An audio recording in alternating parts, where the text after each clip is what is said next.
যেই ঘর নবীরা বানিয়েছেন, যেই ঘরের পাহারা ফেরেশতারা দেন,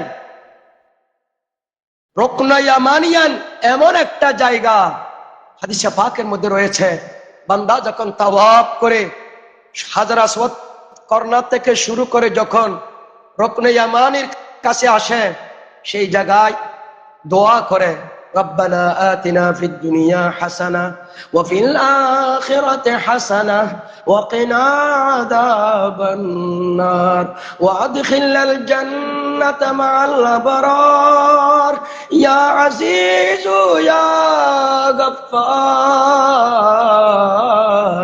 ইয়া রাব্বাল আলামিন। বান্দা যখন এইভাবে আল্লাহর দরবারে দোয়া করে, রব্বানা আতিনা ফিদ দুনিয়া হাসানাহ, ও মালিক তুমি আমাদেরকে দুনিয়ার মধ্যে নেকি দাও, হাসানা দাও, কল্যাণ দাও, আখিরাতে তুমি আমাদেরকে কল্যাণ দিও। 70 জন অথবা 70,000 ফেরেশতা ওই জায়গায় অপেক্ষমান থাকে। হাজিরা যখন এই দোয়াটা করবেন, 70,000 ফেরেশতা আমিন আমিন বলতে থাকে।